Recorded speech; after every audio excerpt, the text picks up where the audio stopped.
Donc aujourd'hui, cinquième séance sur cette histoire de la photo, on a vu à quel point l'invention de la photographie avait totalement transformé le monde des images, le monde du paysage, le monde de la peinture. Le mois dernier, on a parlé de l'influence, des sortes de tensions entre l'art, les artistes et la photographie.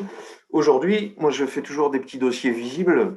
Nous allons parler du rapport de la photographie à l'industrie, parler de, une fois que le daguerréotype est sorti de terre, d'autres inventions techniques. En fait, c'est d'abord une machine, un appareil photographie. On va voir que le calotype va avoir beaucoup de succès jusqu'à aujourd'hui, très étonnamment. Et puis, dans ce lien que je voudrais aborder aujourd'hui entre la photographie et l'industrie, et donc l'art et l'industrie, entre la photographie et la science, et donc entre la science et l'art, on va voir que la photographie, j'ai joué avec les mots avec le titre en parlant d'objectif. On a toujours l'idée qu'une science doit être objective, qu'elle doit être impartiale, qu'elle doit être posée et distante de son sujet avec toujours les mêmes procédures. Et on va voir qu'on a au début associé la photographie à ça. On va le voir avec la chronophotographie de Murray Muybridge. Le voici sur mon fond d'écran et derrière moi un personnage en train de sauter, voir l'enjeu qu'il y a d'essayer de capturer ce monde. Et puis, on va voir quelques surprises, quelques découvertes, même si vous connaissez cette histoire, je suis sûr de faire des découvertes et de les partager, notamment dans l'impact qu'auront ces images sur le début de l'art abstrait et sur aussi ce que j'ai appelé le pré-cinéma. C'est-à-dire que décomposer le mouvement va induire qu'on puisse le reconstituer après, mais sur des enjeux qui sont assez intéressants, puisque une branche va aller vers le cinéma, une branche va aller vers l'art. Si je pars de cette question de l'art et de l'industrie, je peux prendre un exemple tout bête, c'est cette grande exposition de 1851 à Londres. Si je prends très bon Histoire de la photo chez Flammarion, très bien fait ça, un générique, et que j'inventorie les quelques dates. Vous vous rappelez sans doute que notre photographie 1826, 1829, 1824, cette quête d'avoir une image qui se fixe sans la main de l'homme était une histoire ancienne. Ce jeu d'optique et de reflets est une histoire ancienne, mais Niepce trouve le système, Daguerre le fixe. Et 1844, quand je prends les 6 dates qui sont dans ce chapitre, la période expérimentale 1826-1855, c'est page 66. Premièrement, 1844, la totalité des photographies présentées à l'exposition des produits de l'art et de l'industrie, art et industrie, sont des daguerréotypes. Deuxième chose, on va parler de lui après, Louis-Désiré Blancard-Évrard publie en 1947 un système de calotype. On va voir ce que c'est, le calotype. Calos, c'est beau. Introduit les épreuves sur papier couché, puisque vous vous souvenez qu'on a une plaque de verre avec une image, et donc pas encore de multiples. C'est très drôle de voir à quel point l'image ou l'imaginaire de la photographie, pour nous, c'est une image multiple, mais là, on a une plaque unique. Donc on fixe sans la main de l'homme, c'est pas fait de main de l'homme, c'est pas quelqu'un qui a copié, recopié, même avec une vitre. C'est la lumière qui a fait le travail, voire c'est la machine, et donc c'est ce qui associe pendant très longtemps la photographie au monde des sciences et de la machinerie, et donc peu à l'art.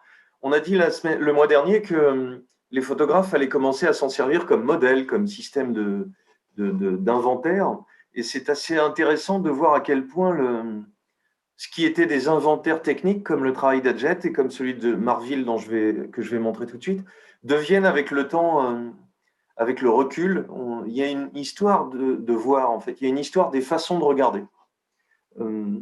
50 premiers calotypes avec épreuve sur papier couché, mais toujours pas une multiplication, on va le voir.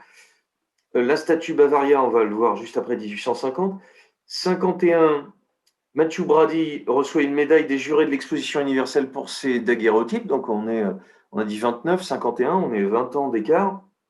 Encore Blancard-Évrard, mais j'en avais parlé il y a 2 mois, fonde sa société près de Lille et lance une production de masse de tirage positif destinée à l'illustration des livres. Donc la photographie est d'abord une technique pour diffuser des images.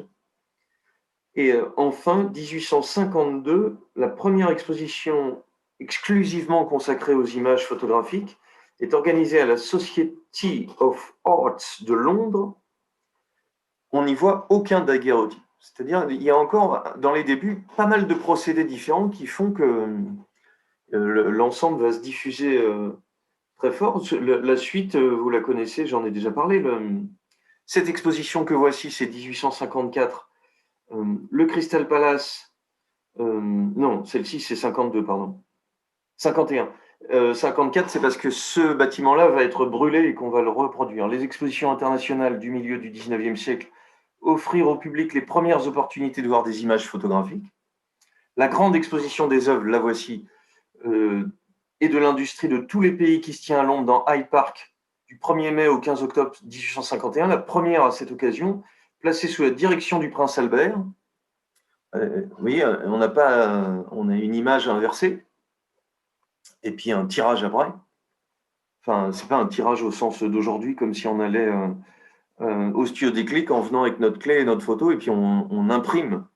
C'est pas tout à fait ça encore. Elle vise à présenter les réussites industrielles, technologiques et artistiques des pays représentés. Et attention, j'en finis sur ça, 17 000 expositions, 94 pays. On est en 1850 et c'est un enjeu politique aujourd'hui, évidemment dans des pays européens qui sont partis exploiter, plutôt emmerder des pays colonisés et utiliser la richesse. Et donc on est en pleine explosion industrielle européenne et il s'agit de montrer cette richesse, montrer ce savoir-faire. Ce qui est intéressant, c'est que cette exposition universelle, elle a une incidence particulière. Moment fondateur pour l'industrie, la science, l'art et la culture. On a vraiment, vous voyez, science, c'est-à-dire on peut s'en servir comme document, on peut s'en servir pour diffuser. Industrie, c'est-à-dire on va pouvoir le vendre, on va pouvoir s'en servir pour montrer des choses. Et j'en prends un exemple qui est merveilleux. Dans ce musée de Thompson, pardon, de Belicki, un musée en Pologne, le Minutoli Institute de Legnitz, en Silésie, aujourd'hui Legnica en Pologne, fut un modèle déterminant pour le nouveau musée londonien. Le collectionneur prussien Alexander von Minutoli, je vais y arriver, avait créé cet institut pour promouvoir le goût des arts décoratifs. Et donc, vous allez comprendre avec un seul exemple, et il est très très beau.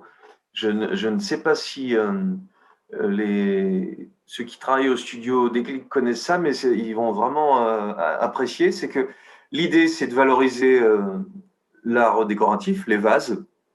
Et donc, il faut en faire des photos, il faut en faire des images pour les diffuser. Et voilà à quoi ressemblent ces merveilles. La trouvaille géniale de Ludwig Belicki, c'est de faire des reproductions photographiques de sa collection. Voilà. Les résultats publiés en 16 albums folio, ce sont des épreuves sur papier salé d'après un négatif vert. On en voit beaucoup quand vous sortirez au Victoria Albert Museum, qui est un musée extraordinaire, un musée des arts décoratifs, mais immense, il faut des semaines pour visiter tout. Ils sont exposés là-bas. Mais surtout 16 albums. Donc Belicki a l'idée, il a une collection d'objets, il comprend que la photographie est un moyen publicitaire, mais un moyen aussi d'inventorier son savoir-faire. Ce qui est assez génial, c'est de se dire, on va prendre une lumière un peu en arrière-plan, qui donne, avec le plein soleil, un effet de rayon X, en fait. On a l'impression que chaque détail du verre va être présenté, minutieux, et on a une espèce d'inventaire qui ressemble à un catalogue d'objets. On pourrait presque penser, j'exagère un peu pour l'adapter à notre époque, mais c'est comme si on mettait sur un scanner les objets directement, mais on n'aurait pas cet effet de simplicité, de découpe. On dirait presque des objets découpés, presque du papier découpé, presque comme un calque. Et c'est à la fois, pour notre regard, il me semble un pur chef-d'œuvre, même si, j'oubliais pour finir, 16 albums folio, une renommée internationale. C'est-à-dire que ce principe d'album de Belicki va se retrouver diffusé dans le monde entier. Donc déjà, tous les éléments sont là, en fait. On a la photographie n'est là que pour inventorier, elle n'est pas là pour faire des zigouillis, des effets spéciaux, ce qu'on veut. Si je trouvais un équivalent amusant, c'est une bête photo d'identité. Et le mot me sert assez pour jouer avec ça, c'est que vous savez très bien que faire une bête photo d'identité, c'est pas si facile que ça. Il faut éclairer, il faut un fond, il faut cadrer, il faut tout un tas de savoir-faire qui ont l'air d'être. Il suffit. Alors là, c'est de la publicité pas cachée du tout, mais faites une photo d'identité dans une machine et allez chez Déclic, vous allez voir la différence, c'est sérieux. Hein. C'est-à-dire une machine, c'est une machine. C'est comme si je mettais ma tête sur la photocopieuse, ce serait pensable, mais ça ne marcherait pas. Cette idée que la photographie soit un inventaire un peu bête, entre guillemets, voilà, Blanquart-Évrard, dont je parlais à Lille, qui va développer cette idée de cliché sur papier. L'avantage, c'est qu'il est simple. Si les photos sont sur des plaques de verre, elles vont être fragiles à transporter, lourdes. Alors que si on fait des tirages directement, c'est-à-dire on est bien d'accord qu'il n'y a aucun négatif encore. L'image du monde extérieur rentre dans la boîte et vient se fixer sur un papier ou sur une plaque de verre. Si aujourd'hui on envoie dans les expositions un tirage, c'est parce qu'on a pris en photo la plaque de verre et qu'on a fait ce tirage. C'est Blanquart-Évrard qui va beaucoup le développer. Là où je veux en venir aujourd'hui, c'est cette idée que, voilà, je jouais avec le mot objectif. Finalement, on pourrait presque dire, il n'y a pas de photographe qui a fait ça. C'est très bête comme truc, il suffit de cadrer et puis tu es plein face. Une machine pourra le faire. Vous vous doutez que ce n'est pas tout à fait faux, mais que c'est loin d'être vrai. C'est-à-dire qu'il faut l'idée de cette mise en scène, il faut l'idée parce que tout simplement on voit les détails, mais on voit aussi, si vous pensez à des publicités pour Christophe, par exemple, aujourd'hui on jouerait beaucoup sur la transparence, sur la blancheur, sur le presque rien sur rien. Ici, on a l'impression de choses qui sont plus lourdes, plus foncées, et les décors avec des petits cerfs, ça aide aussi. Mais ce que je veux dire par là, c'est qu'il y a quand même dans ce système un peu machinal, une mise en scène. Et voici ce qui me fait commencer avec ce rapport art et industrie pour présenter notre histoire. L'invention, l'enjeu de cette première partie, c'est celui-ci. La photographie, c'est une machine qui prend la photo, c'est écriture de la lumière, c'est pas un humain vraiment, c'est pas fait à la main. Vous vous doutez, on a commencé à le dire que avec Gadget, avec Nadar, j'ai déjà montré que la photo pouvait être un art vraiment par le cadrage, par le jeu de mise en scène, par le jeu de lumière, par le jeu de rapport, au portraituré. Mais la photographie étant vue comme une machine, elle va être d'abord un appui pour la science. Et je vais en donner 4 exemples simples pour servir d'enquête en fait la plus neutre possible. Le premier exemple, il est très marrant. Et il s'appelle Charles Marville. Et Charles Marville, il a une mission qui consiste à faire les photos de l'inventaire de l'urbanisation que le baron Haussmann est en train d'organiser dans ces années 1865-1871. C'est-à-dire que à ce milieu du 19e siècle, on va tracer des grandes rues. On n'a pas trop aimé qu'il y ait eu quelques mouvements révolutionnaires, et donc un peu tout droit, ça permet de mieux contrôler. Ça va aussi développer l'hygiène, la circulation de l'air, la récupération de l'eau. Et donc, on a ce qu'on appellerait aujourd'hui du mobilier urbain, c'est-à-dire, tout est réuni là, des colonnes Maurice, et puis des kiosques, et puis des pissotières, avec un lampadaire, un système d'écoulement qui est encore pas foufou. Il en reste une seule dans tout Paris, à côté de la prison de la Santé. C'est un mobilier urbain qui est invraisemblable.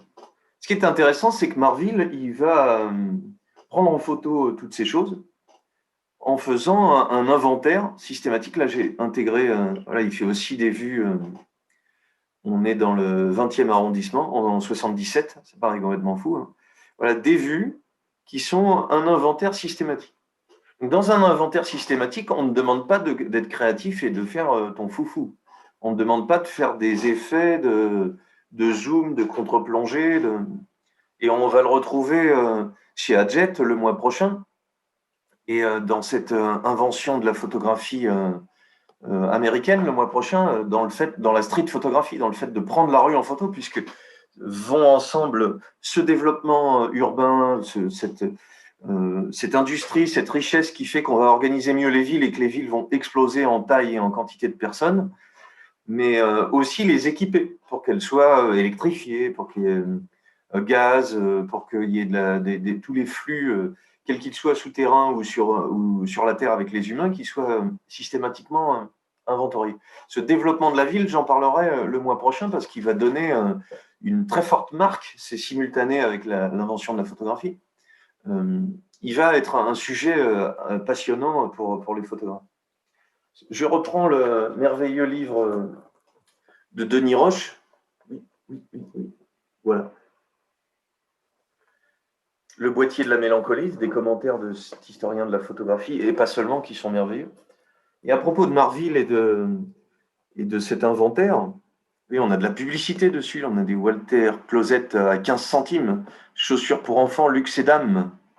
On a, alors, il nous faut regarder ça de façon différente. À la fois, pour les nostalgiques, il y aura toujours des gens, peut-être vous qui m'écoutez, qui diront « Ah, c'était très chouette, j'aime bien ce passé. C'était à la fois génial. » Bon, il n'y avait pas beaucoup de… C'était pas fait pour les filles déjà. Hein. C'est une vraie création mobilière en métal, organisée, pensée.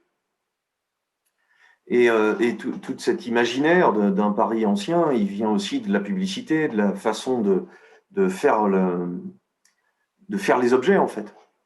Mais ce qui est intéressant aussi, c'est que ça nous permet également de voir comment ce n'est pas une photographie exposable. Comment le regard est encore neutre parce qu'on demande à Marville de juste faire cet inventaire. Voilà, Denis Roche dit « Des innombrables photos faites par Marville pour enregistrer les progrès de l'urbanisation visionnaire que le baron Haussmann imposait alors à Paris, que penser ?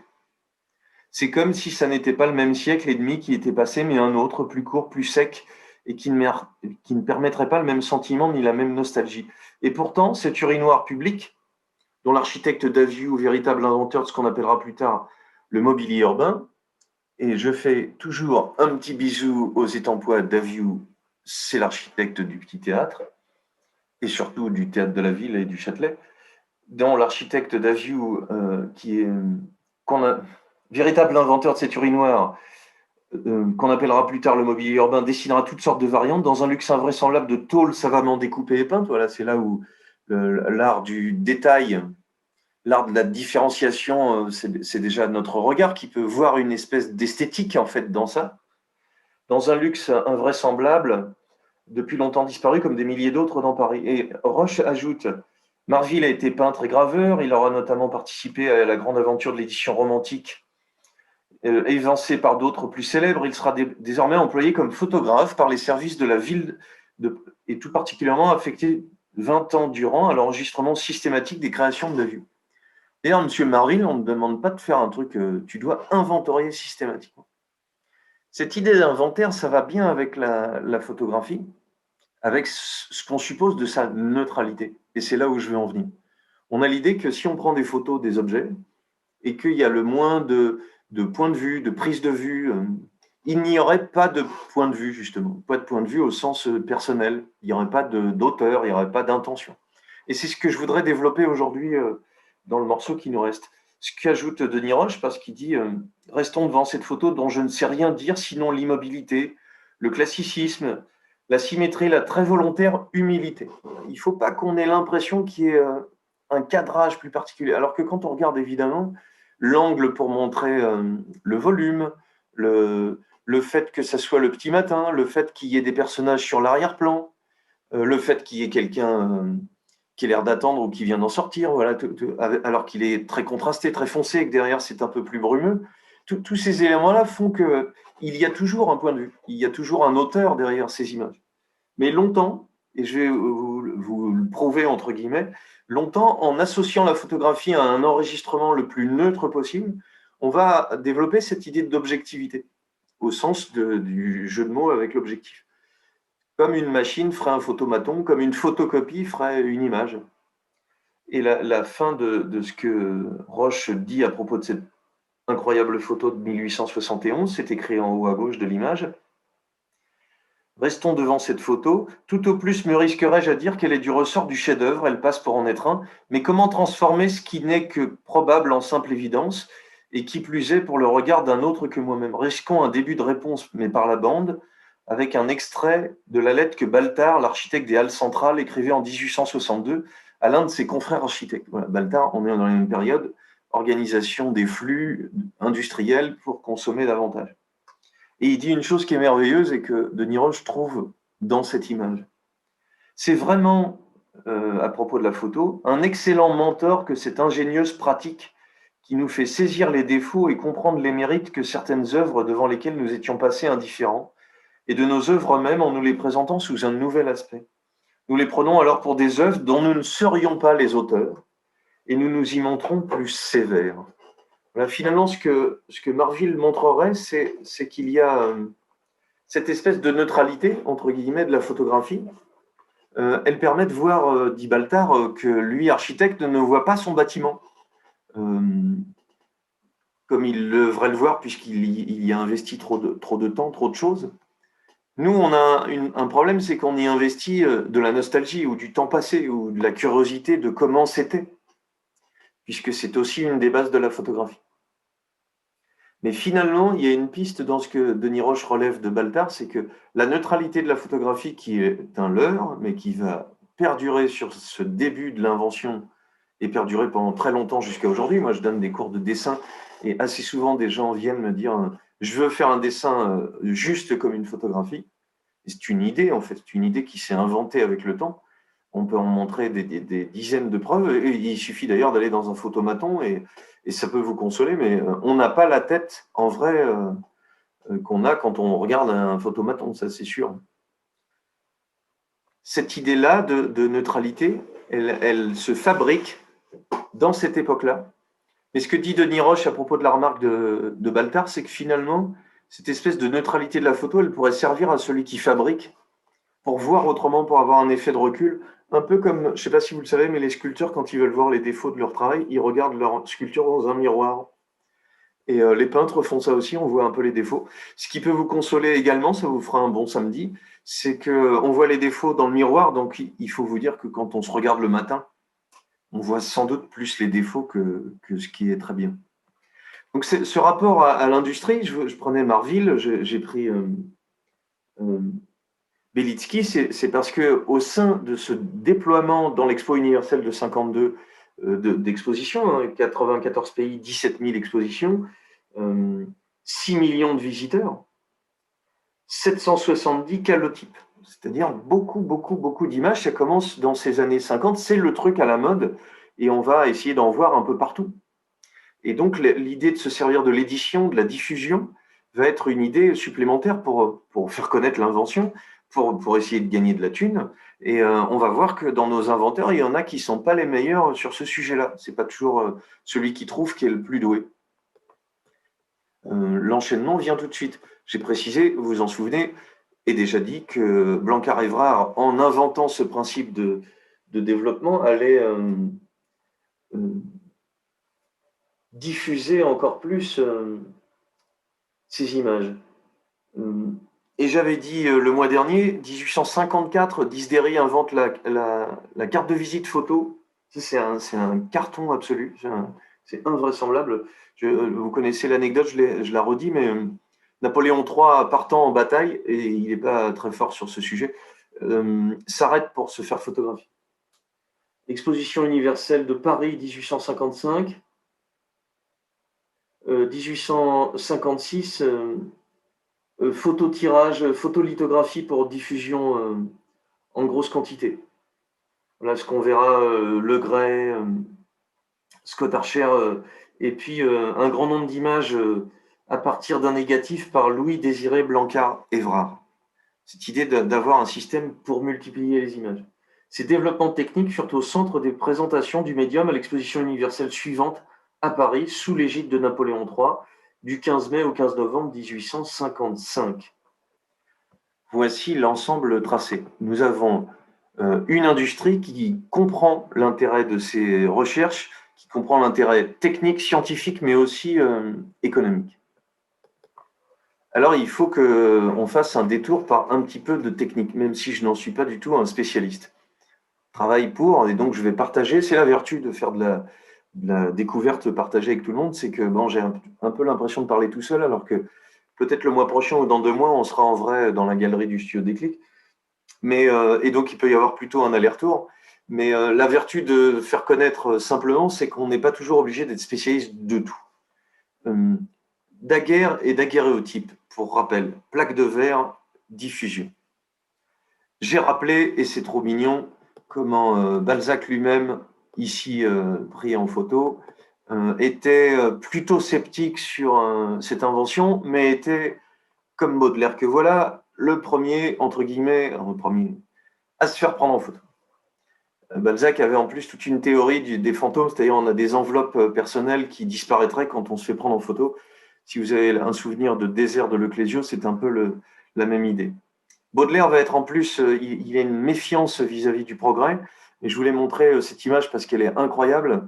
C'est que, donc c'est le centenaire, c'est l'anniversaire de la mort de Baudelaire. Et on a 4-5 images de lui. Mais on en a ajouté une il n'y a pas longtemps, il est là. Sur le fond, en fait, le décor, on peut retoucher, on peut recouper après, mais dans l'arrière-plan, derrière son ami, Baudelaire apparaît. Je trouvais ça merveilleux de voir que cette invention attire les critiques, mais attire aussi les ambitieux, attire les commerciaux et attire les scientifiques. Je vous avais parlé de Fox Talbot, l'anglais, qui va être vraiment le premier concurrent avec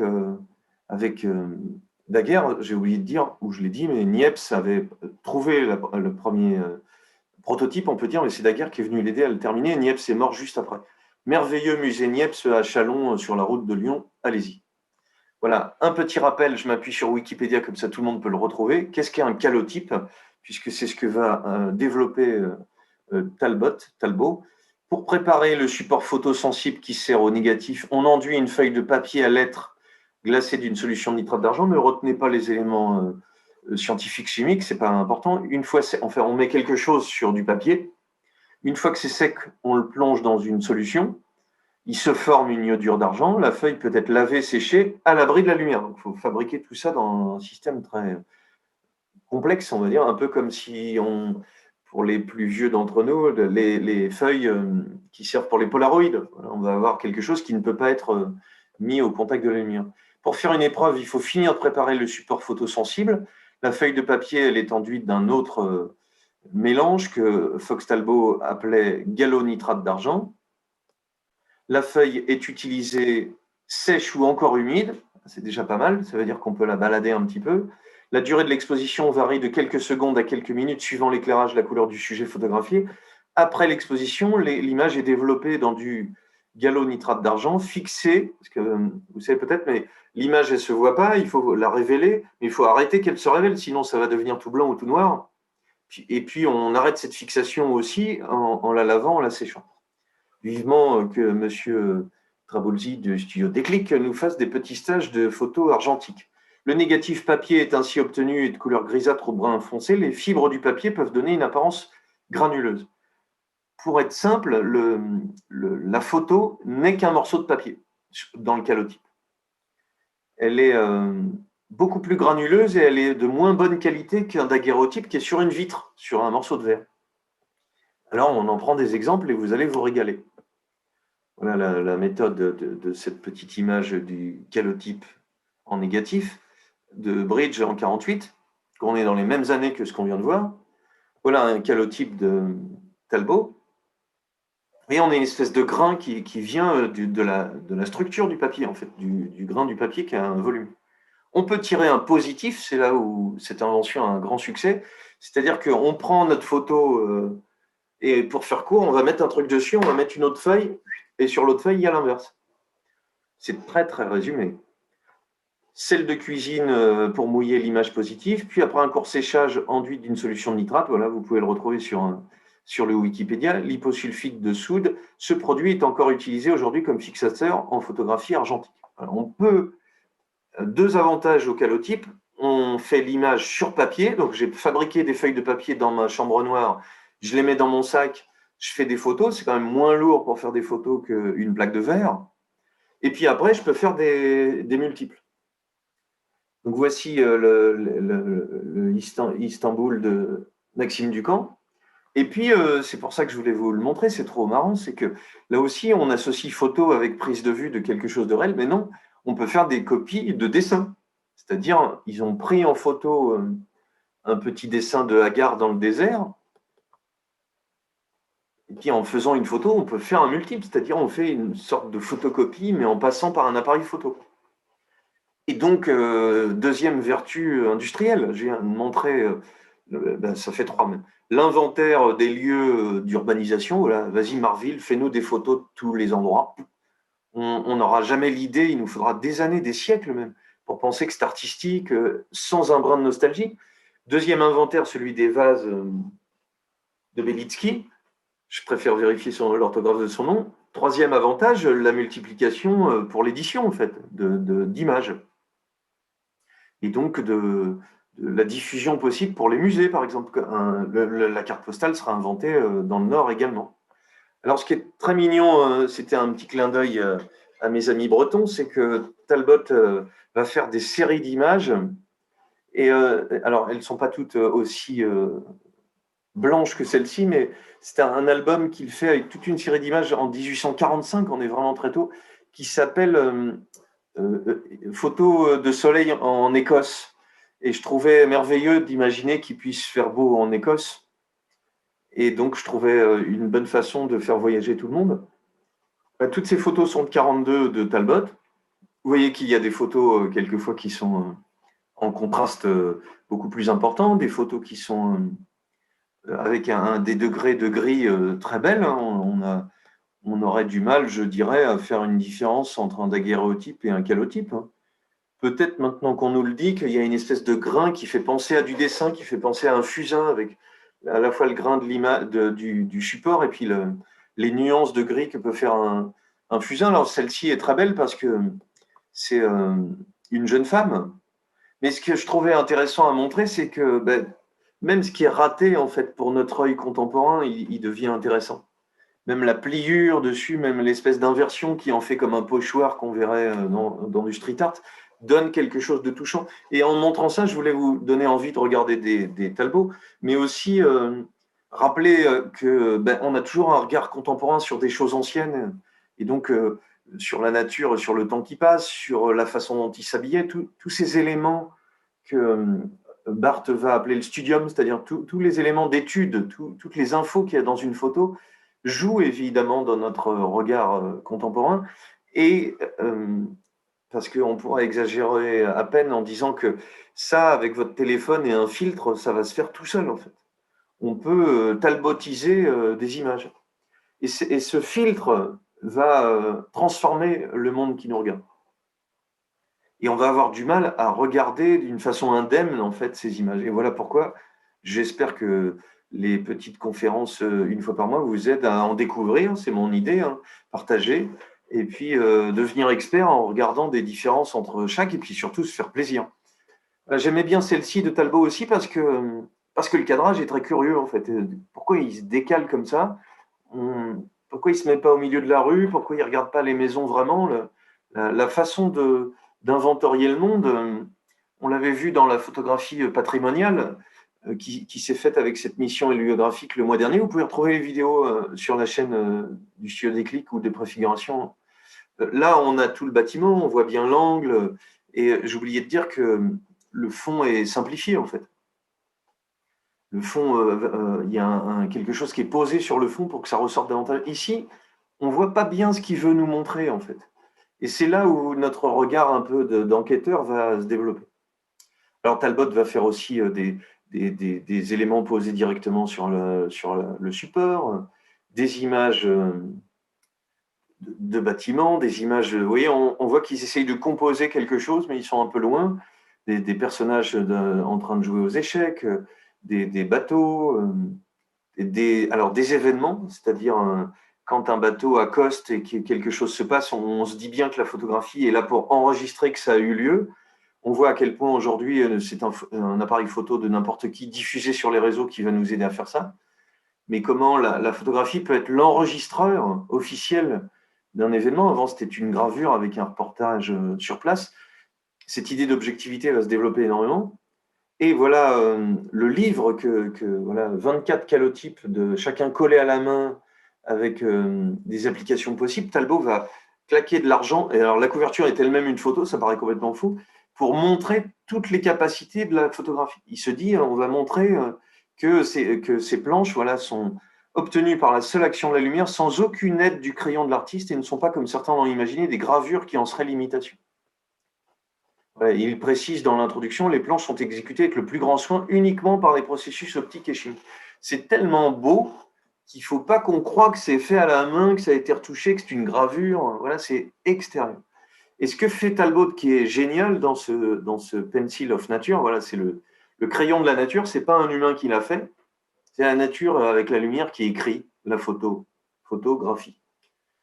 C'est qu'il va avoir l'idée de montrer des choses très très différentes. Voilà, pour montrer que ça peut devenir une nouvelle forme d'art, il fait des choses différentes, c'est-à-dire il fait des objets, des extérieurs, des copies de pages, un facsimilé, des scènes composées, et jusqu'à celle-ci qui, par son mystère et son espèce de silence, en font comme une espèce de composition picturale presque.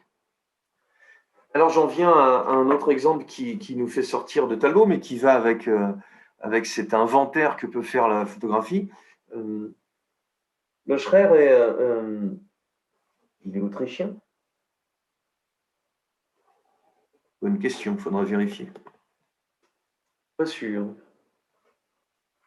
Non, c'est la statue Bavaria à Munich, dont voici la photo. Un petit chef-d'œuvre de 1850. Le transport de la statue de la Bavière.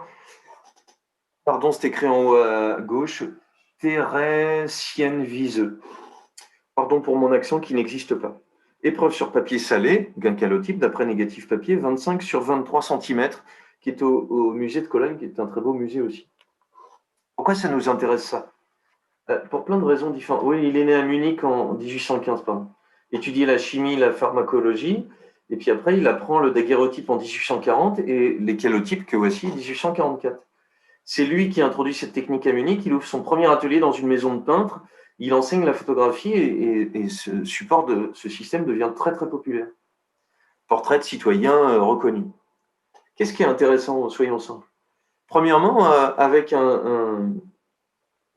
de la peinture ou de l'encre sur le négatif, il a caché tout ce qui était derrière. C'est-à-dire, il y a derrière des choses, mais il a passé un fond pour qu'on ne le voit pas.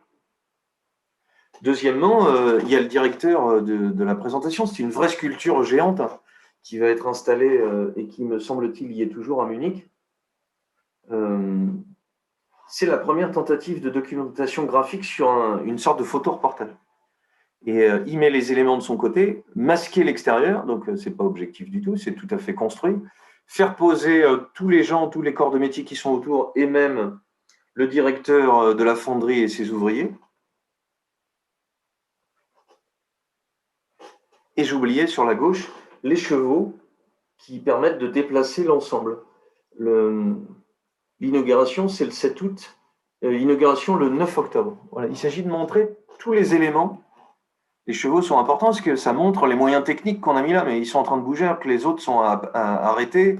Il fait semblant de bosser, En fait, il essaie de grouper dans l'image tout ce qui se fait autour de la sculpture pour montrer le savoir-faire extraordinaire du fondeur. Et en un sens, il fait un photoreportage parce qu'il montre un événement en train de se faire, mais il montre comment l'événement est en train de se faire. Alors qu'on a l'impression qu'il a juste pris une photo. Cette diffusion-là, j'en viens à un dernier élément technique. Vous vous rappelez sans doute que Gustave Le Gray faisait partie de la mission héliographique. Il va utiliser le collodion humide que voici. Je vous explique en 2 secondes pourquoi. Il s'appelle Frédéric Scott Archer, celui qui l'a fait. 1850. En fait, le premier à remplacer l'albumide par le collodion, c'est Le Gray, pour fixer l'émulsion sur le verre, mais pour des raisons évidentes de commodité technique, Le papier ciré sec de Legray ne pesait pas, il est moins lourd, et puis il pouvait se conserver 6 à 8 jours avant le développement. Il négligea son invention et concentra ses recherches sur l'amélioration des négatifs papier. C'est-à-dire il va avoir l'idée, Legray, en plus d'être un excellent photographe, de ce système de collodion humide, mais comme c'est sur des plaques de verre et que ce n'est pas transportable, ça l'ennuie. Et donc, ça va être développé par Scott Archer. Voilà le procédé au collodion négatif dominant jusqu'à l'apparition de négatifs au gélatino au bromure d'argent en 1880. Ce qui fait que ni Scott Archer ni Legray ne réclament la paternité de la découverte. Et ils ne déposent pas de brevet. Voilà Scott Archer qui va développer ce système nouveau et qui va dans un grand moment de bonté, j'aime bien le rappeler aussi. Il invente le procédé du négatif au collodion en 1948 et il le publie dans The Chemist. Cette technique permettra aux photographes de bénéficier de la finesse du grain du daguerréotype tout en effectuant de multiples tirages du calotype original. C'est-à-dire on va commencer à avoir plus de finesse parce que le papier et sa rugosité n'étaient pas efficaces. Et avec ce système-là, on va avoir plus de nuances. Vous allez voir, c'est très impressionnant, mais on peut quand même faire des multiples comme le faisait le calotype. Il renonce à breveter cette invention, il en fait don à l'humanité et il se retrouve sans ressources et meurt dans la misère. Scott Archer, merci, sincèrement. Voilà à quoi ressemblent les procédés de l'époque. Et voilà, pour rappel, le travail de Gustave Legray. Et c'est pas la vague, mais celui-ci est tout aussi fabuleux. Scott Archer va aussi, Gustave Legray va avoir des élèves. Et ça, c'est très important pour diffuser du savoir-faire. Voilà, Truchelu, qui va inventer une technique qui est absolument géniale. C'est ça s'appelle un panotype. C'est lui, le voici pris en photo en 1860. On pense que c'est lui. C'est un tirage sur cuir, ce qui donne cette espèce de matière. On dirait un goodies qu'on aurait acheté à un studio Déclic. Voilà. Pourquoi? Parce que c'est moins fragile que le verre. C'est plus transportable. Mais ça peut être aussi du tissu. Et vous voyez que ça donne une trame qui est incroyable. On tire sur toile, évidemment. Moins fragile que le verre, plus transportable. Voilà, il y a d'autres éléments qui servent de collodion. Ça s'appelle un ambrotype. Sous-exposé puis blanchi chimiquement, très utilisé pour les portraits et les paysages. Je ne développe pas. C'est comme un daguerreotype, on l'expose tel que, mais ce qui est très beau, c'est que comme c'est inversé, quand on le met sur un papier noir, ça devient comme une photo. Ça paraît très curieux pour l'esprit, mais il ne s'agit plus de capter l'image, il s'agit de pouvoir la reproduire, soit en la multipliant pour la diffuser, et donc pour rappel, les débuts de la photographie, contrairement à ce que j'ai dit en m'appuyant sur Walter Benjamin, l'image multiple et sa reproduction, c'est pas tout de suite en fait, puisque là c'est des pièces uniques comme une peinture, comme un dessin original. Mais cette idée de comment multiplier l'image est un des enjeux numéro 2, une fois qu'on a capté l'image comme ça. Dernière invention, une merveille, ce qu'on appelle un ferrotype, c'est-à-dire on imprime sur métal. Ça donne une matière qui est très très belle et c'est très à la mode aujourd'hui. J'ai vu des photos de Redford, de Brad Pitt sur ferrotype, parce que la matière, un peu comme du zinc, entre guillemets, vous voyez, le gris un peu mat, donne des blancs qui ne sont pas très blancs et qui font qu'entre le noir, le gris et le blanc, il y a quelque chose de très très beau. On met du collodion sur la plaque de métal. Voilà, gros succès, 1870-1880. Un inconvénient majeur, le négatif doit être préparé, exposé, puis développé en un temps très court, car une fois sec, il est insensible. En fait, il faut faire la photo et se dépêcher de développer, parce que après, c'est sec et ça ne marche plus. Si la prise de vue était déjà faite, impossible à développer. Selon les conditions de température, d'humidité, l'opération ne doit pas dépasser 15 à 30 minutes pour faire votre tirage. C'est ce procédé qu'utilise Muybridge pour les chronophotographies, qu'on va voir tout de suite. Et vous voyez, Saliman, elle en fait depuis 2003. Des artistes d'aujourd'hui qui s'intéressent à ces vieux procédés. On va voir tout de suite pourquoi Muybridge fait ça, parce que finalement, c'est la finesse du gris, de ce collodion humide, qui va permettre de capter mieux. Donc on a cet enjeu de multiplication, cet enjeu de précision. Et puis ce sous-texte de l'industrie qui veut développer. Alors je me suis un peu attardé, mais j'en viens à la deuxième partie du sujet. Avant que Muybridge ne soit celui célèbre qui prendra en photo un cheval, et je vais l'expliquer tout de suite, qui va réussir, c'est ça sa grande célébrité, c'est attraper le galop du cheval grâce à un système de photographie. Il va falloir que la sensibilité de l'appareil photo soit très grande, évidemment. Avant ça, il y a un petit aparté amusant, c'est celui d'Étienne Jules Marais. Étienne Jules Marais, qui est un scientifique qui s'intéresse au déplacement, en fait, à la mobilité des animaux. On met les humains dans les animaux et à la façon dont les choses se déplacent. Ce qui fait qu'il est à gauche sur la photo, Marais, et puis au centre sans chapeau, Déménie, dont on va parler dans 2 secondes. C'est-à-dire, il s'intéresse à la façon dont on bouge, dont on peut marcher. Et sa démarche est avant tout celle d'un scientifique qui va chercher des tas de choses dont ces merveilles. Voilà, il va mettre des capteurs sur les oiseaux pour essayer avec un système d'enregistrement, voir quelle est la fréquence des battements des ailes, quelle est la fréquence du déplacement. Vous voyez, tout un système de comptage qui fait qu'on est vraiment dans la science et que la photographie va être invitée comme neutre, comme enregistrant bêtement ce qu'on lui demande. Il va être tout à fait fasciné, et nous, avec notre regard contemporain, vous allez le devenir aussi, il va fabriquer une machine à faire de la fumée pour faire ces photos incroyables de fumée. C'est-à-dire, on a un petit jet avec plein de petits fils de fumée qui arrivent en continu, et puis il met une forme, et puis il prend une photo pour voir ce qui va nous donner toutes les recherches sur l'aérodynamisme pour les bagnoles plus tard. C'est-à-dire comment on entre dans l'air avec un petit système de capteurs. Mais ce qui, pour nous, donne des photos abstraites qui sont très belles. Je vais arrêter de parler de nous et de notre regard contemporain, mais je vais revenir sur le fait que ici, la photographie n'est qu'un instrument. Elle est, contrairement au mois dernier, très loin d'être de l'art. On a toute une série de photos qui ont été exposées il n'y a pas si longtemps au musée d'Orsay, que vous retrouvez sur le site du musée d'Orsay. Elles ont longtemps été... on a préféré les images de Marais comme celle de la décomposition du mouvement, parce que celle-ci semblait encore plus anecdotique en un sens. Mais cette abstraction est très belle, en fait. Et là où je veux en venir aujourd'hui, c'est pour ça que ça pourrait presque s'arrêter maintenant sur cette idée. En fait, c'est eux qui inventent l'abstraction. L'abstraction en peinture arrivera en 1918-25, les 14-18. Chez Malevich, chez Mondrian, chez Kandinsky, chez Delaunay et chez Kupka, allez, on en met 5. Mais l'invention, elle est déjà là, c'est-à-dire une forme qui fabrique par la logique de son déplacement physique, chimique, quelque chose, c'est déjà dans ces images en fait. Mais pourquoi il n'y a pas d'abstraction? Parce qu'on me demande souvent, mais alors pourquoi on peut dater l'abstraction? On a fait avant, et si vous avez l'occasion, restons essoniens, allez vous balader à l'espace Paul Bédu de Milly-la-Forêt, il y a le merveilleux tableau, c'est gratuit, peint avec la queue d'un âne, c'est-à-dire à Liboron, on accroche à la queue d'un âne un pinceau et puis on lui donne du son, et puis il bat de la queue, ça fait des taches un peu partout pour se moquer des impressionnistes et de leurs grands coups de pinceau n'importe comment. Et puis on invente un nom d'artiste italien, Boronali, c'est l'anagramme d'Aliboron, et puis on appelle ça coucher de soleil sur l'Adriatique quand on le regarde, parce qu'on pourrait se demander pourquoi il n'est pas au musée d'Orsay, il est à Milly-la-Forêt, allez le voir. C'est des tâches, il y a un vague horizon qui fait qu'il y a un haut et un bas.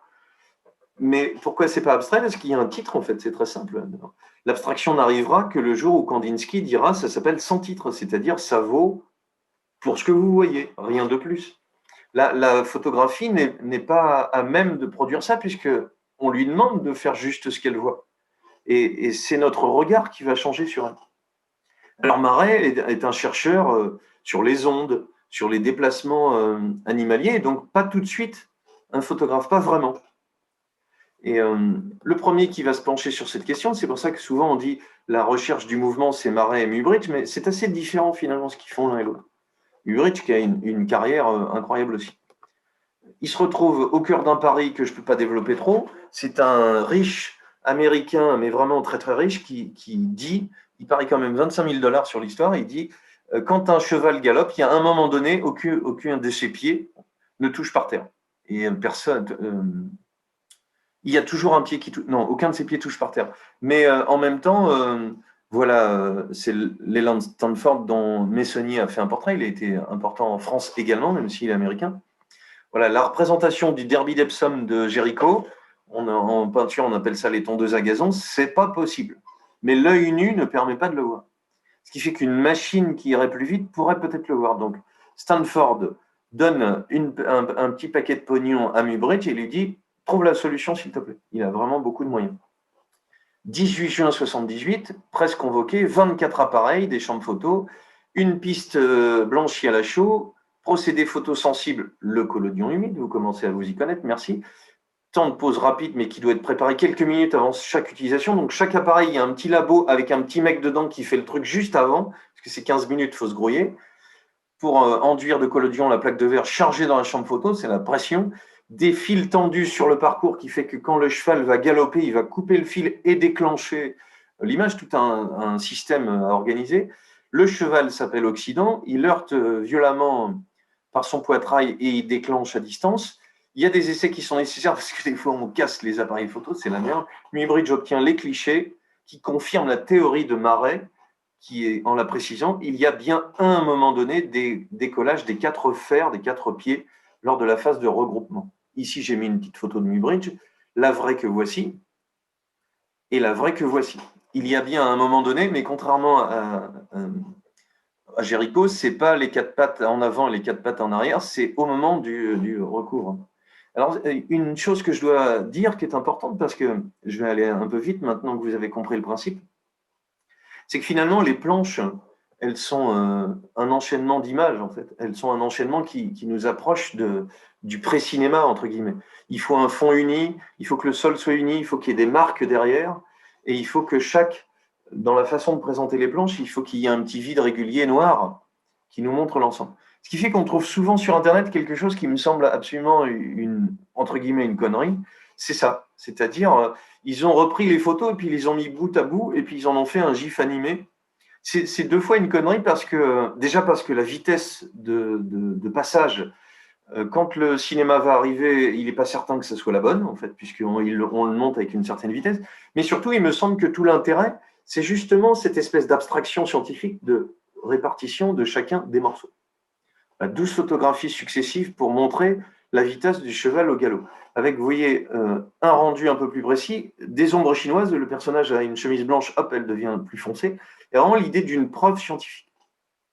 Et Muybridge en fait un livre incroyable, c'est 4202 photographies prises entre 1872 et 85, qui s'appelle Animal Locomotion, c'est-à-dire le mouvement d'un animal dans lequel on est, avec à chaque fois 2 points de vue au moins, côté face, un système de comptage derrière bien systématique.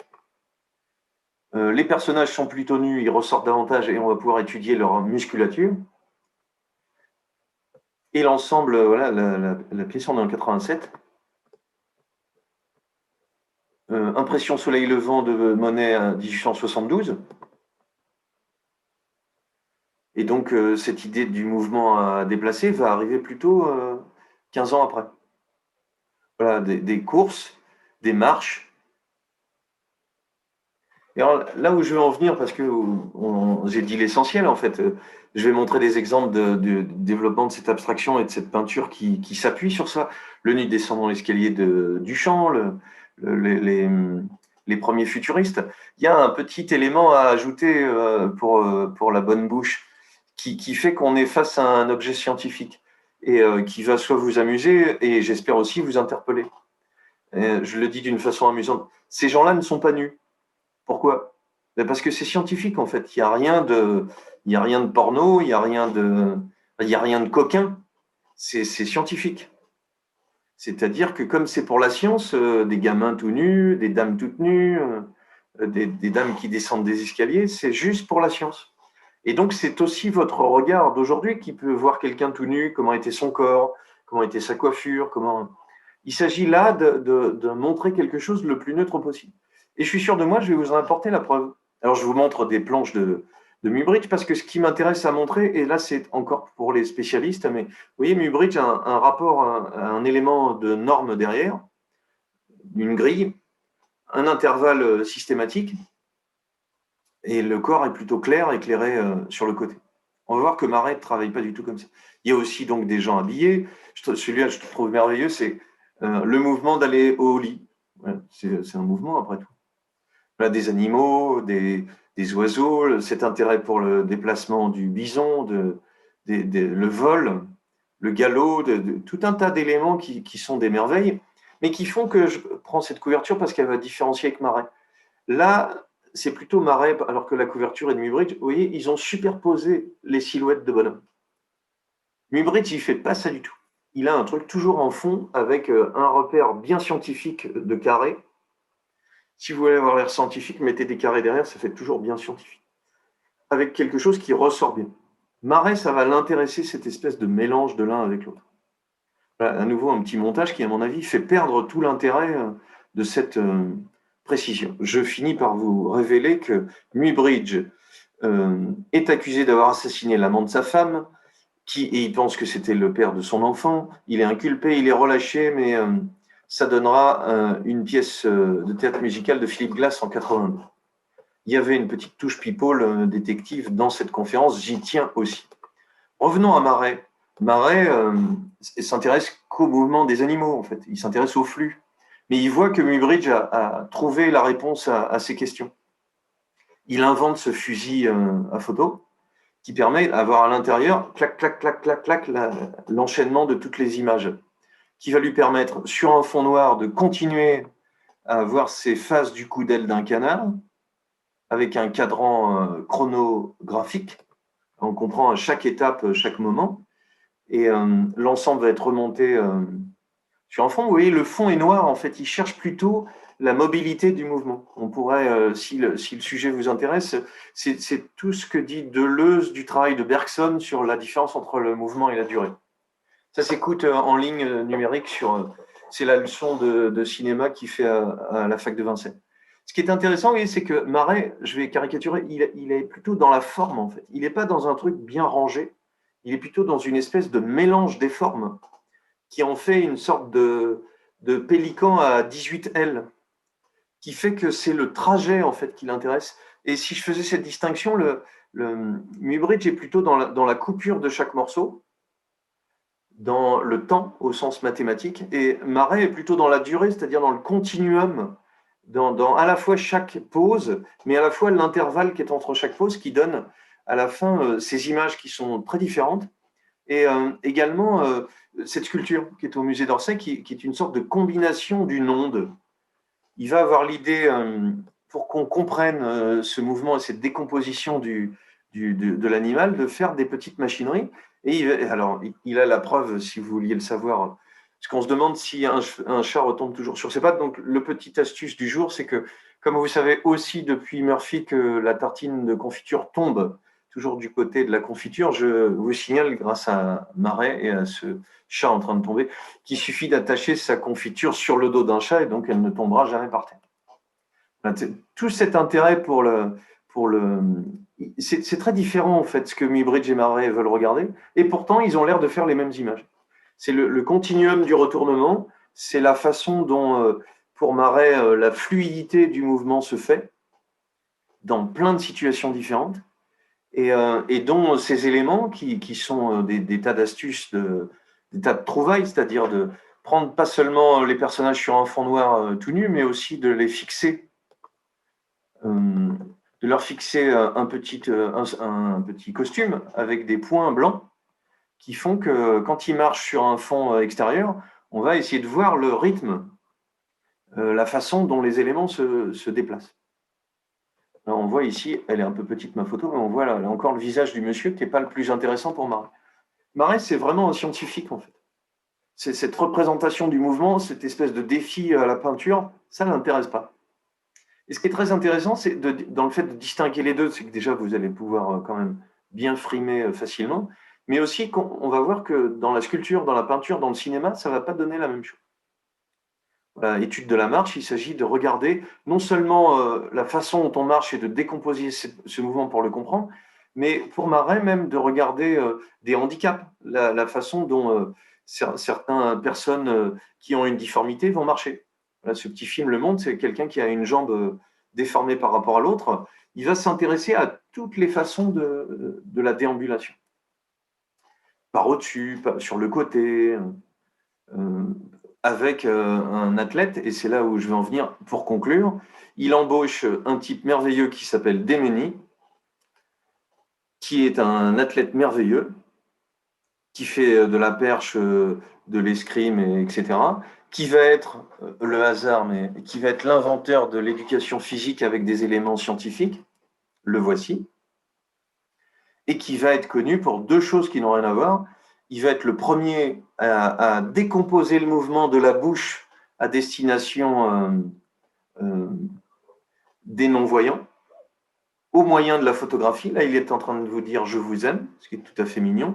Il en a fait un autre qui s'appelle « Vive la France ». Voilà la couverture en 1892 de l'illustration qui dit que c'est un mouvement, un élément incroyable. Voilà, il écrit un livre « La photographie de la parole ». L'appareil photochronographique donne 16 images à la seconde et la sensibilité s'est énormément développée. Le temps de pause est de 1/800e. L'éclairage obtenu au moyen de deux miroirs concentrant la lumière solaire. Les sons étaient articulés d'une façon nette et un peu plus lentement que le parler habituel. Ce qui fait que par ces images, on va comprendre la possibilité de locution et qu'on va pouvoir même caler un disque, puisqu'Edison est arrivé en même temps, il s'est aussi intéressé au début du cinéma au calage du son. Donc, sur des petites séquences de moins de 3 minutes, on peut caler le son sur l'image. Alors, trop drôle, c'est que Demeny va développer, en plus d'être un gymnaste et un théoricien de la gymnastique, il va développer énormément cette idée de pouvoir projeter. Et pour finir, c'est ça qui est très mignon, comme il va trouver un système pour que les images, au lieu qu'on les regarde, elles soient projetées vers le mur, eh ben, il va se faire lourder par Marais, qui ça ne l'intéresse pas. Donc Marais, il s'intéresse à la décomposition du mouvement, il n'apprécie pas les efforts de son assistant, il le fout dehors, 1894. Il essaye de vendre son procédé, ça ne marche pas, et il le vend à un mec qui aura un peu de succès, il s'appelle Léon Gaumont, qui aura l'idée de donner à la première, ce n'est pas le premier réalisateur, la première personne qui fait des films s'appelle Alice Guy, et on fera des centaines, 770 films, avec du son. Conclusion, parce que j'ai dépassé. C'est un peu long. Non, pas conclusion, je fais vite. Photo de la nature égale représentation du corps physique. Avec Paul Richet, Albert Londres, qui utilise ça scientifiquement.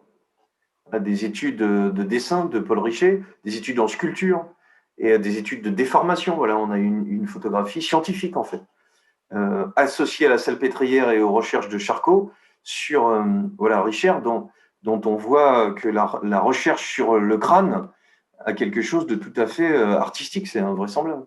Et même chose avec cette association à Charcot, voilà, des photos d'hystérie, des photos de troubles du comportement. Là, ici, des photos qui montrent des crises d'hystérie. La photographie et la représentation du mouvement sont là pour montrer, parce que le monsieur, il a l'air d'avoir une bonne vieille crise d'hystérie quand même, il est un peu mal parti.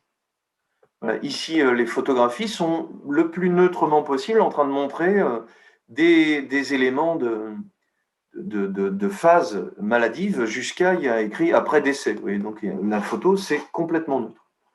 Et ce que dit, c'est pour ça que je voulais m'arrêter un instant, sur ce que dit Denis Roche, qui est très mignon, c'est que cette planche, qui est de Paul Richer, le dessinateur, c'est une femme qui s'appelle Gabrielle Vasseur. Donc voilà, la recherche scientifique, face, profil, côté, posé, on ne vous demande pas de faire des rigolades.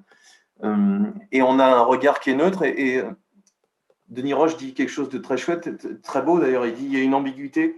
Paul Richer a laissé 3850 plaques de verre, il réalisait lui-même les tirages, les numérotait tous, les découpait avant de les coller sur un épais carton gris-bleu, il reportait soigneusement sous chaque image le numéro du négatif. Tout en bas, il inscrivait le nom de la personne photographiée, la date de la prise de vue. Mais voyez comme il est sur le chemin de la personne. Et vous voyez, c'est ça que je voulais raconter et qui me fait qu'après je vais conclure. De la science et du regard neutre sur des vases, sur des chiottes, sur des gens, sur des malades, sur la représentation du mouvement. Ici, il y a quelque chose qui est en train de se passer, c'est qu'on commence à mettre le nom de la personne qui est prise en photo. Il est attentif, dit Denis Roche, à l'être et à son esprit. Regardez comme il s'est approché d'elle, comme il la regarde au lieu de l'observer. On dirait qu'il caresse la pose et qu'il se laisse envahir par elle. Le sujet du savant est devenu le modèle de l'artiste. On dirait que sur le chemin de la personne, il l'a fait revenir vers lui. Oui, c'est bien Gabrielle Vasseur qui est là, et pas seulement une femme nue aux jolies fesses.